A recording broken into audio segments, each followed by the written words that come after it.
Okay.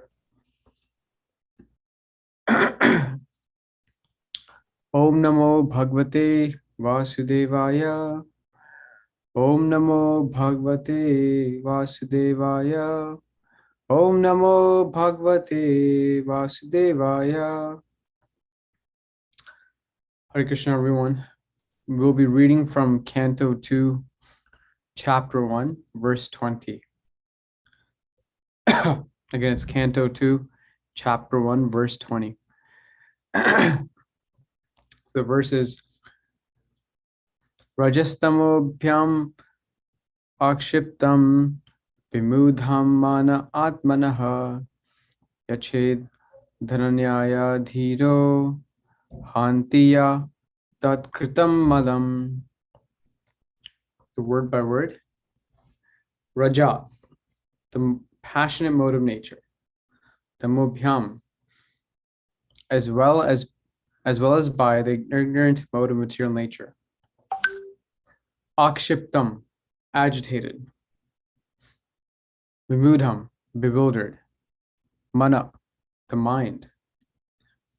Atmana, of one's own. Yacheth, get it rectified. Dharanaya, Dharanaya, by conception of Vishnu. Dhira, the pacified. Hanti, destroys. Ya, all those. Tat kritam, done by them. Malam, dirty things. Translation. One's mind is always agitated by the passionate mode of material nature and bewildered by the ignorant mode of nature.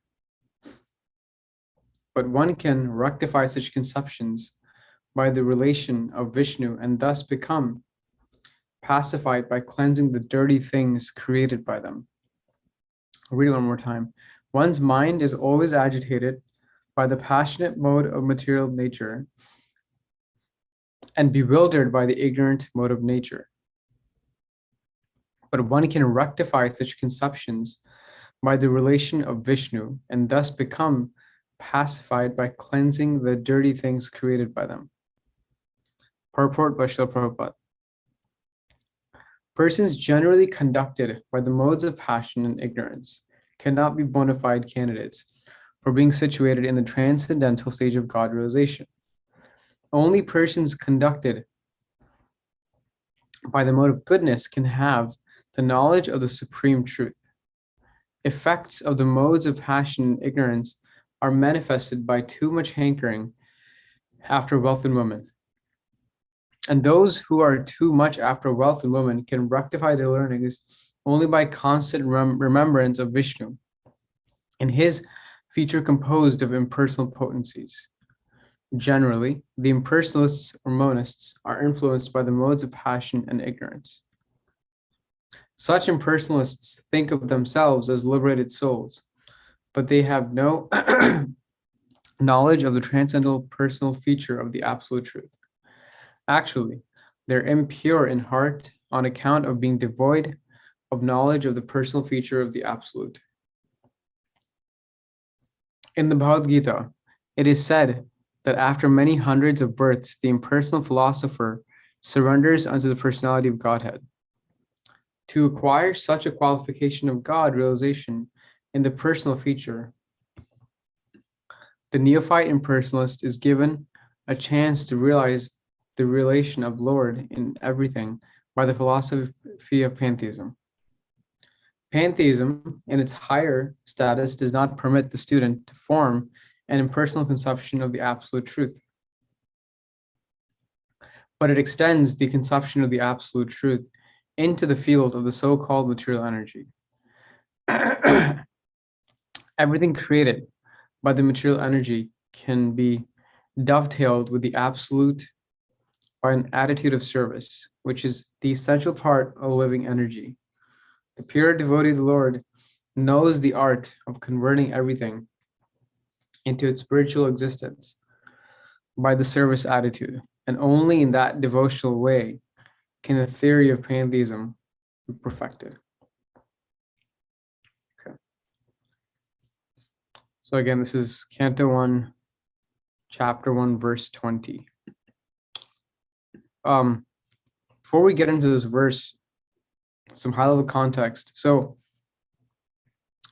in the previous chapter, Parikshit Maharaj had inquired Sukadev Goswami, what should a man hear, chant, remember when they're about to pass away? In Parikshit Maharaj's situation, he knows that he'll be leaving the earth or this universe in 1 week. And so he's asking, he's begging to know, what does that path of perfection look like?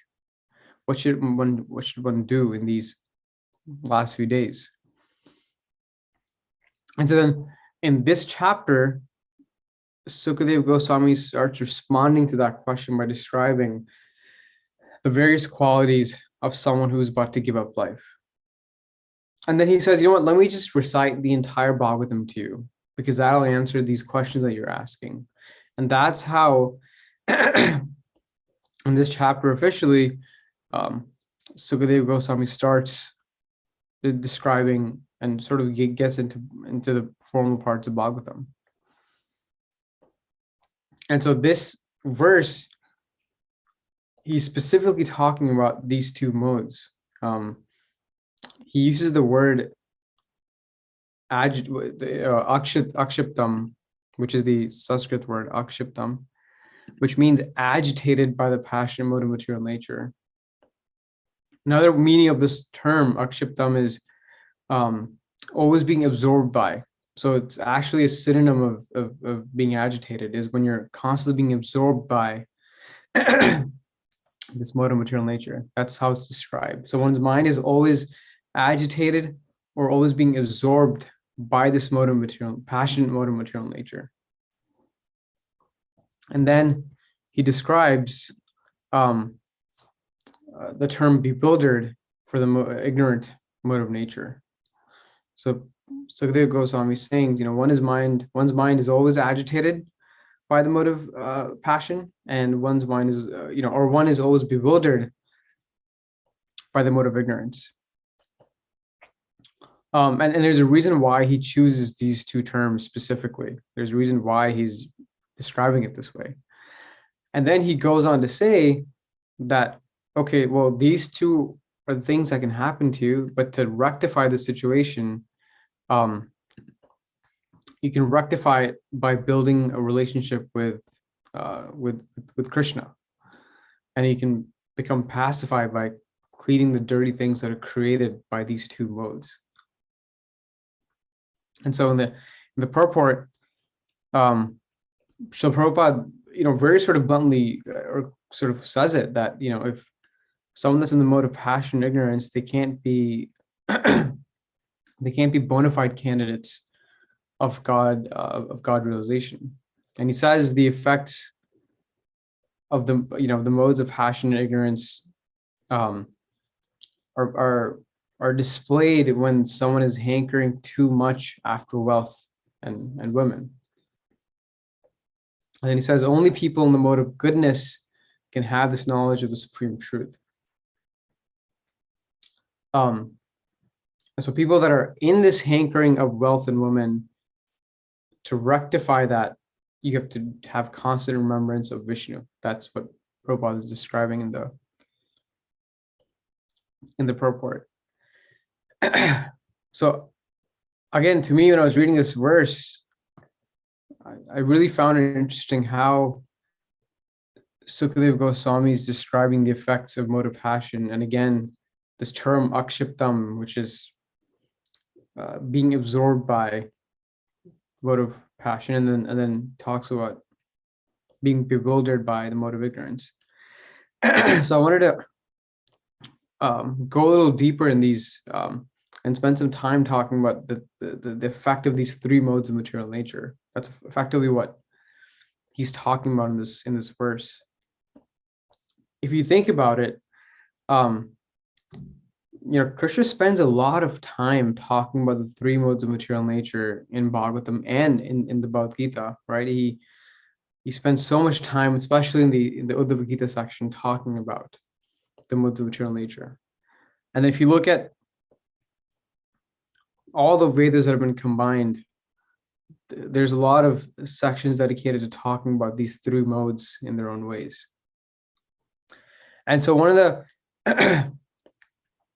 the first places in Bhagavad Gita where Krishna talks about the spirit soul being bewildered by the false ego and the three modes is in chapter 3, verse 27 of PG that I figured we could quickly read. This is verse 27 from chapter 3 of Bhagavad Gita. It's Prakriti Kriyamanani Gunai Karmani Sarvasha Ahankara Vimudatma Kartaham Iti Manyate. Translation is, the spirit soul bewildered by the influence of false ego thinks himself the doer of activities that are in actuality carried out by the three modes of material nature.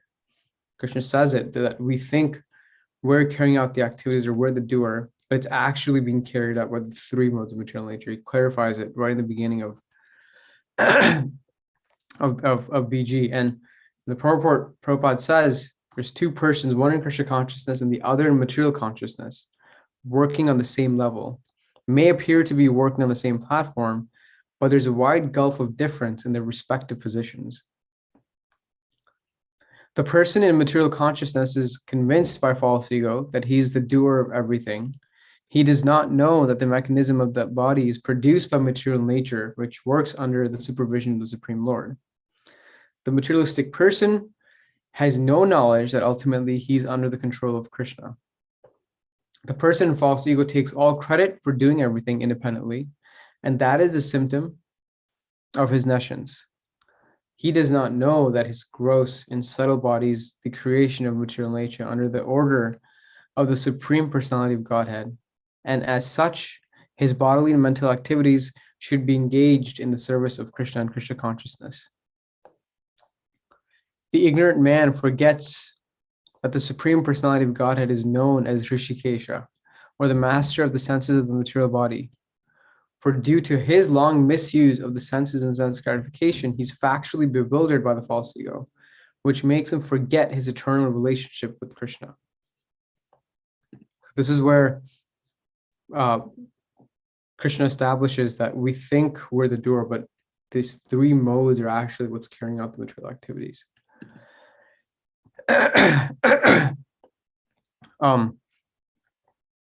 And this begins with this misconception where we think I'm this body. This is where this misconception originates and why we think we're the doer and not the three modes of material nature.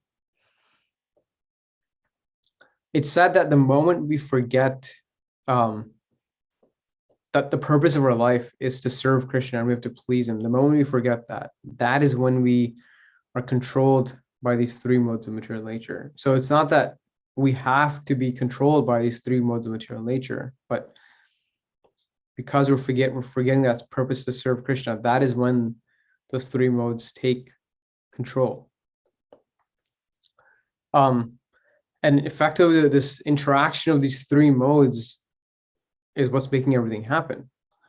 And these three modes are activated by the time factor, the Kala time factor, and then what's sort of manifesting is because of how these three modes are interacting with one another.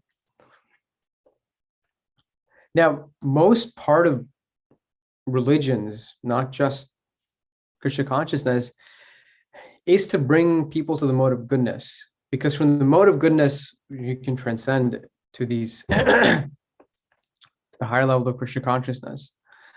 And these modes are always mixed up, right? There's no such thing as pure passion, pure ignorance. They're always interacting with one another. It's said that, like, for example, a person that is in the mode of goodness is typically honest, religious, spiritual, and the outcome, therefore, is that such a person is happy when they're exhibiting such qualities. When a person is the mode of passion, which is what this verse is talking about, the desire at that point is to achieve fame, acquisition of wealth. Prabhupada says, right, the hankering after wealth is the part he describes in the purport. And so the outcome of such a person is that this person is always in anxiety and stress, which is one of the top things that people are dealing with all the time. And then for a person in the mode of ignorance is someone who's angry, intoxicated, oversleeping, and the outcome is that such a person is cruel to other people. So those are sort of the qualities of, in a very nutshell, of these three modes, and then what the outcome is for such folks in these different modes. So now the question is, okay, these three modes of material nature are controlling us if we're not choosing to serve Krishna. Here's the outcome of these three modes. How does one actually get out of these three modes? What's the way to dispel that control? And so for that, what Prabhupada talks about is one who hears about Krishna. At that point, Krishna becomes so pleased and he reveals himself. And so by hearing Srimad Bhagavatam directly, Krishna begins to reveal himself, right, through what we're reading. And through that grace, through that mercy, we become free from these two modes of passion and ignorance that are being talked about in this verse. Again, this term akshiptam, which is also described as being absorbed in. Prabhupada says, if you're fully absorbed in Krishna instead of being absorbed in the mode of passion, instead of always trying to acquire wealth, if you're actually absorbing yourself, the same term, but you're using it for being absorbed in Krishna and taking refuge in Krishna, people have attained love for Krishna. And so by taking shelter of Krishna, you can cross those three modes of material nature. In chapter 4 of Bhagavad Gita, verse 10, there is that famous verse where Krishna talks about how you can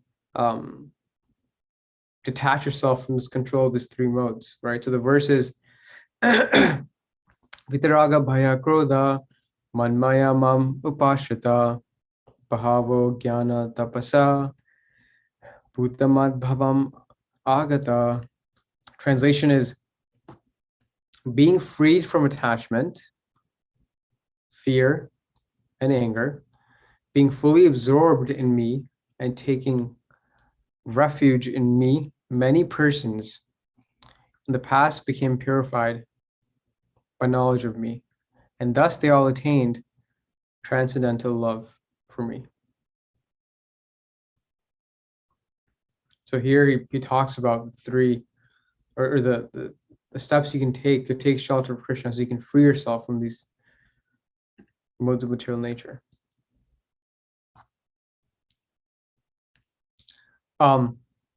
It's described that even if you have the best boat in this material world, you can't cross this material world. Even if you're the best swimmer, you can't cross through this ocean until you take shelter of the Lord's feet. I think it's described that if one takes the shelter of the Lord's feet, and the entire ocean of material world reduces to the size of the amount of water that can fit in a calf's hoof print. If we take shelter of Krishna, this problem that we see becomes this small. It's the analogy it's described, or the power of taking shelter of Krishna that's described. And Krishna says that whatever we lack, Krishna will carry, and whatever we have, he'll preserve that. So he's offering that help if we take his shelter. And so the whole idea of how we practice Krishna consciousness is how to reorient ourselves and how we act and speak so that we can take shelter of Krishna. That's the whole idea behind engaging in Krishna consciousness. And By taking shelter of Krishna, we can free ourselves from the symptoms that were described in that verse 10 of chapter 4, freeing ourselves from attachment, fear, and anger, which will let us go over false ego and then eventually not be controlled by these three modes of material nature. Now, the common devotee question that comes up still is, why are there sufferings in this material world? Why are the three modes of material nature affecting me? I'm a devotee. Why are they trying to control me? I've given my life to Krishna. Why do I have to suffer?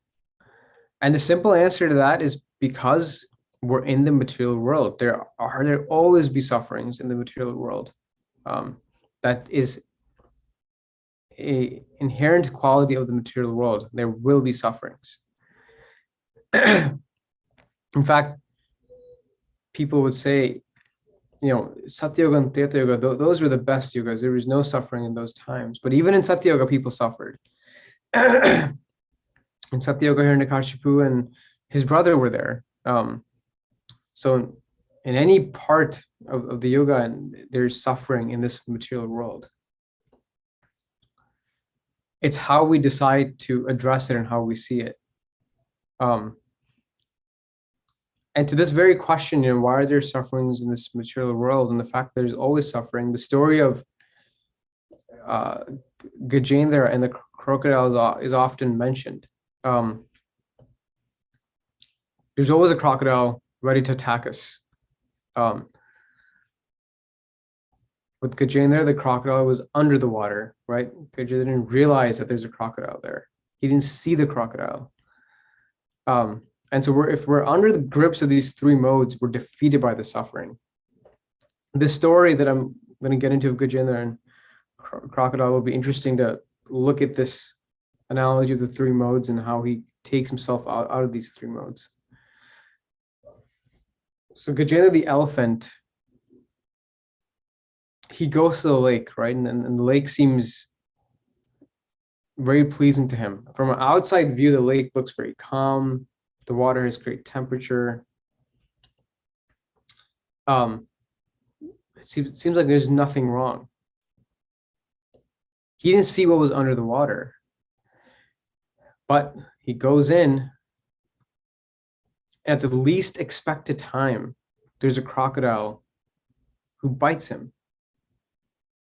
Again, much like the material world, it seems very clean and okay on the outside until there's a crocodile that's ready to bite us when we least expect it. And so in this state, Gajendra the elephant, he fights for a long time with the crocodile. He's fighting for years and years. And what's making him have this fight, if you read that section, what's the driving force behind him continuing to fight the crocodile is this thought that he's winning, or that it's a tie. He thinks, oh, I'm almost about to win. This is it. That's sort of the inspiration that's keeping him going, that he's about to win. But in reality, that fight goes on for years. And in reality, he wasn't winning. But it's this false sort of thought in his head that he thinks he's winning. This hope that he could win is what kept him going. Until to a point where he became exhausted and he understood that he was finished. And that's when he realized that, he's not the enjoyer or proprietor, and he felt hopeless to solve this problem. He lost faith that even his loved ones could help him at that point.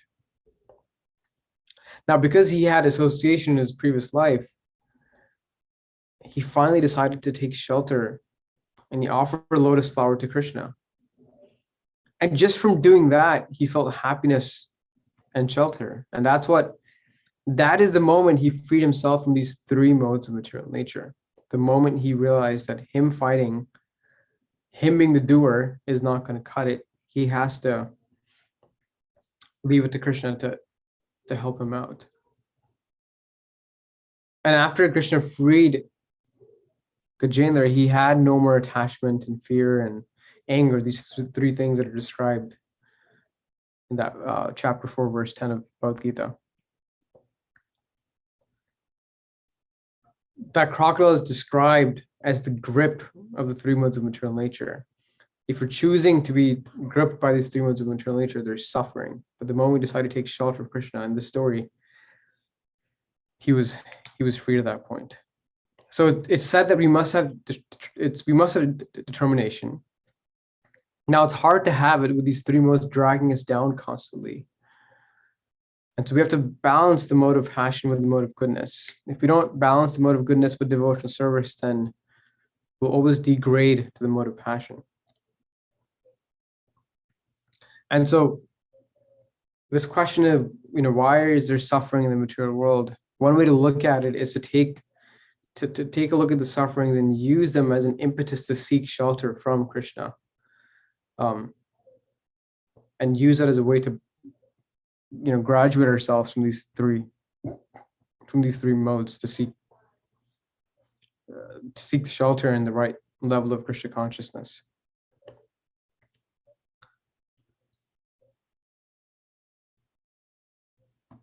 Last point I'll mention is if you go to the original verse that we're reading today, in the translation, it's said that one can rectify such conceptions by the relation of Vishnu and thus become pacified by cleansing the dirty things created by them. This aspect of cleansing the dirty things created by these two modes is often important. It's indicating that there has to be cleansing first before you can sort of graduate to the next level. So when we take shelter of Krishna, the idea is that you can hopefully establish yourself in the mode of goodness and use that to continue building the right foundation. But before you can do that, you have to become cleansed of these misconceptions that are created by these two modes, right? Mode of passion, mode of ignorance, specifically. Very powerful verse, I thought, but those are the main points I wanted to cover. Any thoughts, discussion, or questions? Hare Krishna, Prabhu, please accept my humble obeisances. All glories to Guru Maharaj Srila Prabhupada. It was a very, very beautiful conversation that you brought in, and especially the Gajendra model, that is everybody is fighting this invisible crocodile, and they think they are winning, and therefore they get carried away. Actually, they don't understand what they are fighting with, the modes of nature, actually. I mean, thank you for bringing that beautiful example to give the idea to anyone who is. Thank you very much. Hare Krishna. It was a wonderful talk. Thank you, Wonderful.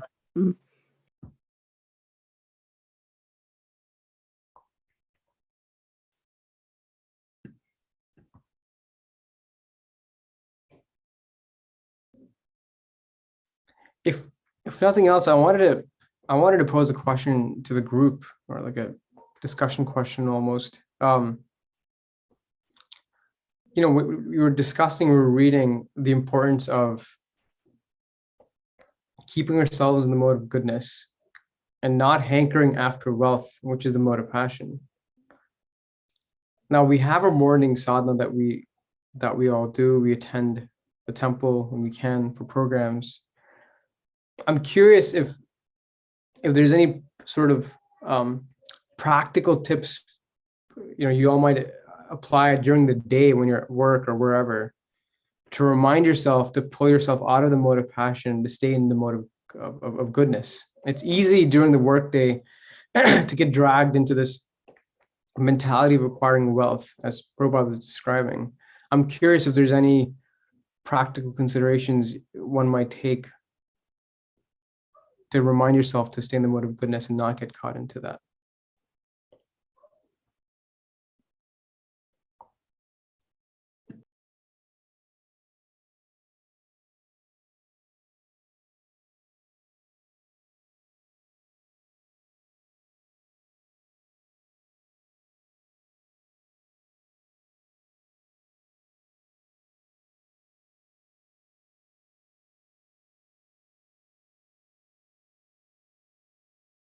Everyone might be waiting for the others to speak, Prabhu. What did you say, Prabhu? No, everyone might be waiting for the others to speak and saying. No, everyone in the call might be waiting for the others to speak. Yeah. Yeah, anyone can speak up if they have any thoughts. I'm sure it's a thought they must have.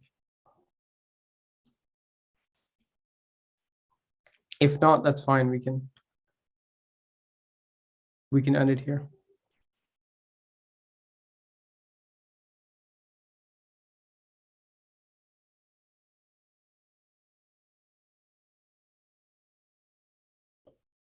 Okay, Prabhu, I think we can end here. Yeah, no, nice question, Prabhu. Thank you so much. I was just, I mean, you asked, I think, very specific during the day, right? So, yeah, during the working time, especially, right? So, I mean, yeah, it's very, very, very difficult, Prabhu. I mean, I understand the morning sadhana is one thing that helps us to keep that momentum to some extent, the mode of goodness one. And the second thing, I mean, I was keep hearing maybe, once in a while, I mean, actually right now we all work from home. So I think it may be little advantages. I mean, I don't know, I mean, people, you go to work, but yeah, I mean, I work from home most of the time. It's little slightly easier from that perspective, from the association of the people, physical association. But yeah, we get into calls and all. Yeah, I mean, here at home, right? At least we have that atmosphere. I mean, it's not like a different atmosphere. That is one thing. I mean, when I used to go, I mean, maybe we used to keep a picture of, Krishna, Radha Krishna, or whatever it is.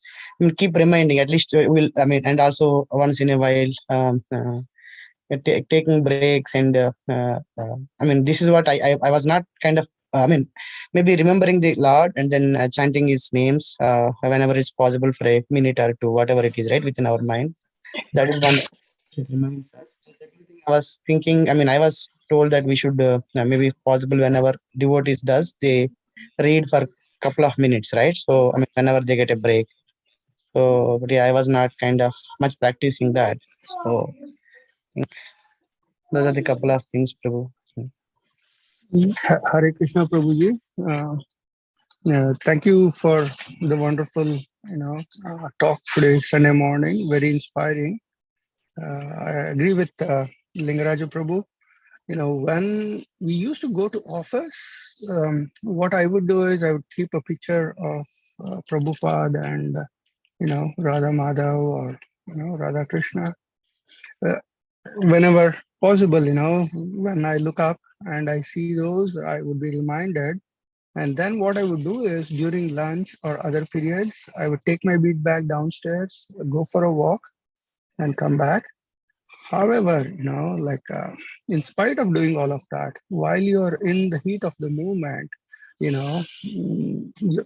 it's very difficult to be conscious and manage the situation also. It's almost like multitasking within multitasking. So it is difficult. Whereas in the work from home situation, what has happened is the style of work has changed. Though we have the same we have a wonderful atmosphere.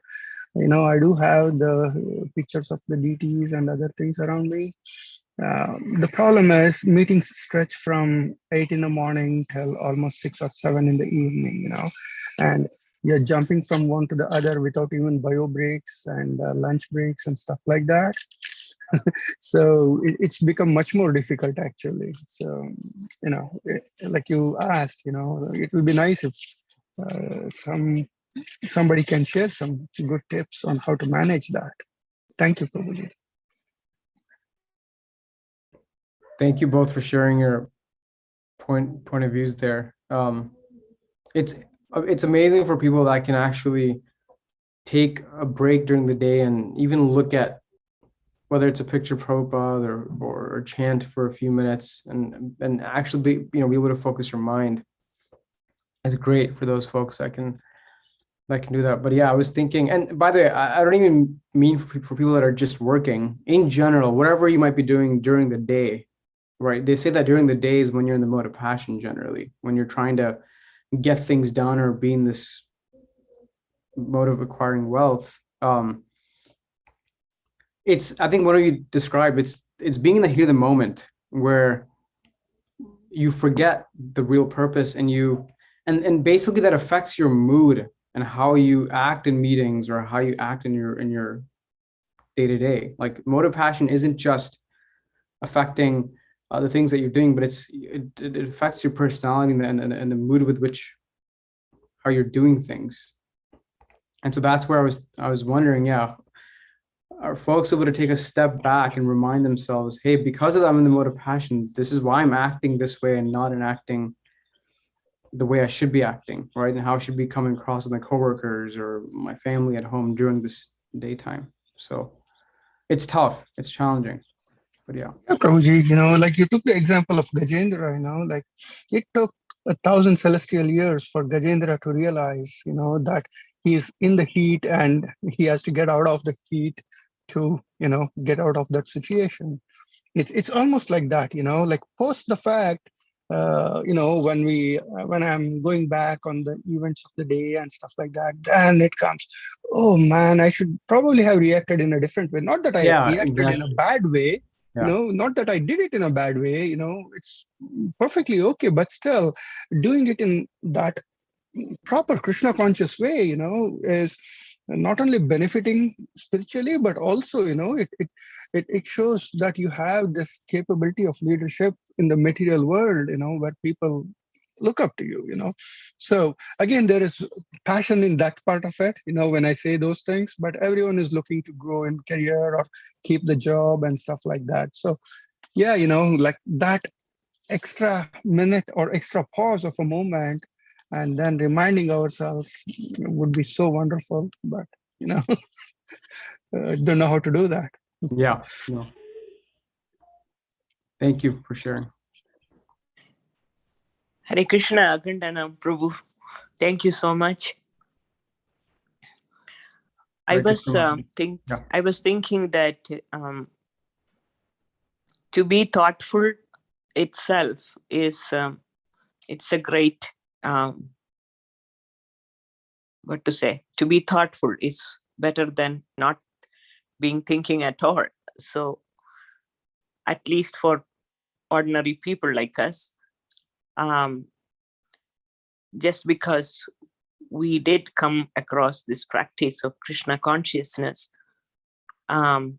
thoughtfully living one's life, even though one may not feel fully satisfied at that particular moment. I wish I was better than this, but every single time when we get into the mode of passion or ignorance, there is a constant reminder happening at the back of our mind that you know, this is what is happening.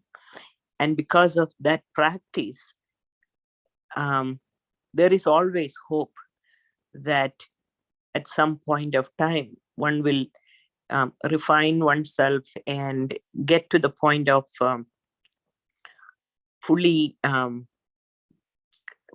to the point of constant remembrance of Krishna. The moment we may not have reached that moment at, you know, this is not at this point of time, but because of this constant practice from young age, particularly like those who got introduced to Krishna consciousness at such a young age, and because this constant reminder is happening at the back of one's own mind, definitely without any fail, you know, one is making slow progress and one will reach there. Krishna will definitely show that mercy. And that is the good point about it. You know, even though moment to moment, one may feel that, okay, this is not right, the whole daytime is gone. But because the constant reminder that is there at the back of your mind, because of the training in Krishna consciousness and because of the practice, that moment will come. So that is the hope. So, no moment is wasted here. Every single time one self-corrects, and it may appear to be, this is the real sadhana stage, the practicing stage. And in the stages of bhakti, there is that 3 components of its sadhana stage, and then it comes to bhava and then prema. Even in the stage also, there is this contaminations are still there, it is said, even though a person reaching at that particular stage still have the influence of the modes and everything else. And yet the point is that, that is why sadhana stage is so very important. And because of the training that one receives from such young age, definitely there is hope, and definitely there is Krishna's mercy. And that is the thing which keep one going. It's better to be thoughtful than not to be at all, right? So That's helpful, Mataji. Yeah, thank you for sharing that. Staying thoughtful, and that are in the back of our mind, we are, reminding us that training is there to keep us thoughtful of that, and reminding yourselves the purpose. That's helpful. Yeah. Thank you.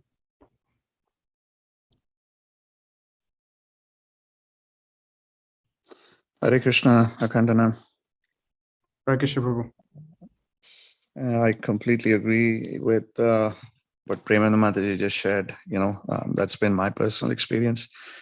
I'll tell you this much, that practice is absolutely important, right? That morning sadhana especially is even more important, because it gets you into a sankalpa which prepares you for the rest of the day. So that doesn't happen naturally for us because of the things that we do, the mood that we are in, the moods that we have been hit with day after day, minute after minute, right? So therefore that sadhana is so very important, as Mataji just described, and the practice is so important. But even within that sadhana during the day, I would say that, do in the first thing in the morning, for instance, getting into that mood, that sankalpa, preparing yourself for the rest of the day is so very important, because that's the only thing that gives us the motivation and keeps us in the mood of goodness.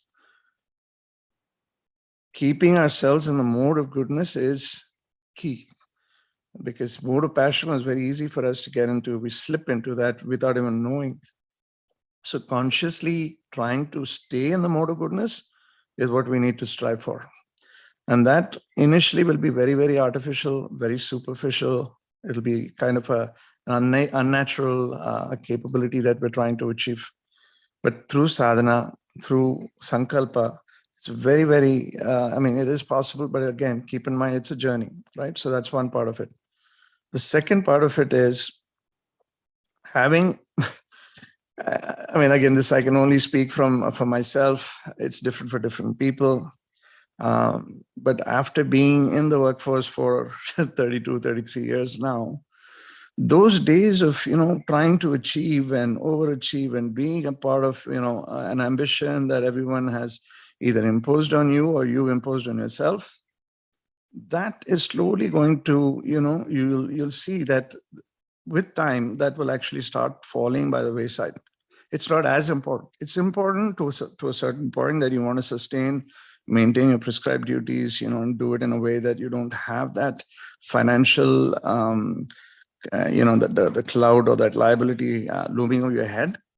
But with time, sooner or later, it will happen when you feel like, this is, while we think that the sky is the limit and we can conquer the world when we start out in our careers, we, that maturity starts hitting us and making us grow, so to speak, where we realize that, that is not everything.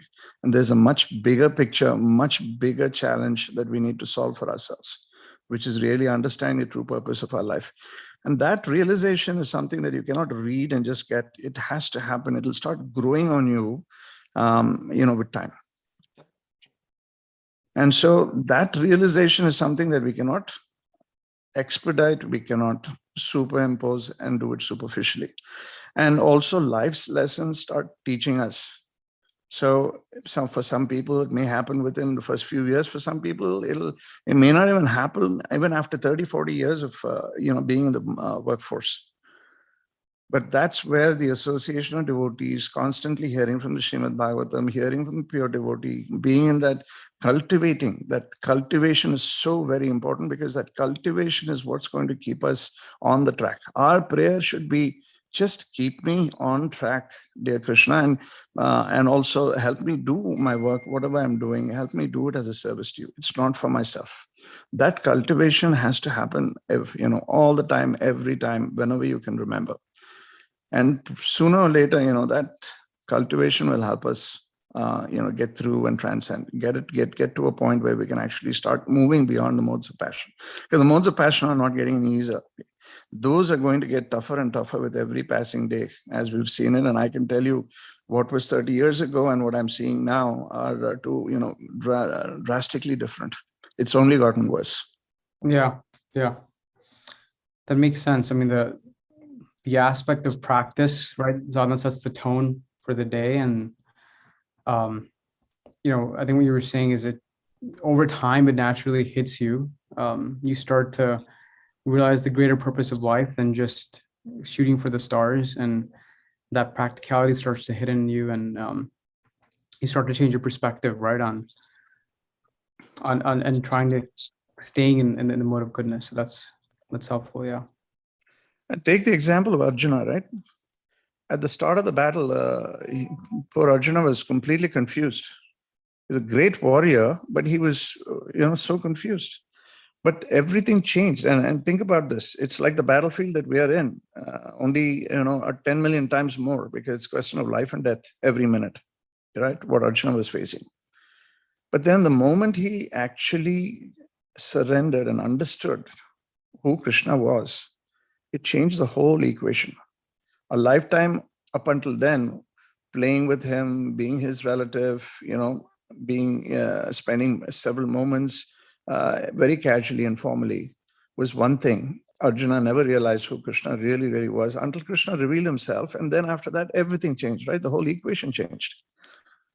So even the battle of Kurukshetra, the whole Mahabharata, that's revolving around that particular theme, completely changes after Arjuna realized, who Krishna really was. So it takes mercy, as Mataji also mentioned. Krishna will reciprocate. We need to make those small baby steps in a very sincere way. It's baby steps, and it's a journey. It's not going to happen just like that, right? It's going to be a journey. So we need to go in with that realization that the ground realities of devotional life is that it's a journey. And we all have to take baby steps in the right direction. Thank you, Prabhu. Thank you for sharing. But excellent question, because this really makes us think, are we doing the right thing? And how true and practical it is. This question applies to all of us, not just people who are in the workforce, but even the Matajis who are cooking, for instance, or taking care of the children, household duties. I think the household duties, I think the toughest job, right? It's in fact one way easy to just sit at a desk and work on your lap or whatever meetings, but the household job, especially after having, spending time with childcare, it's the toughest job. So that it's even more important. I think it's important for everyone. Yeah. Not just the people in the workforce. Yeah.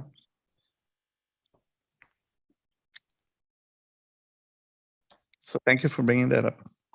Yeah. Thank you all. Very, very relevant. Thank you all for chiming in. Appreciate it.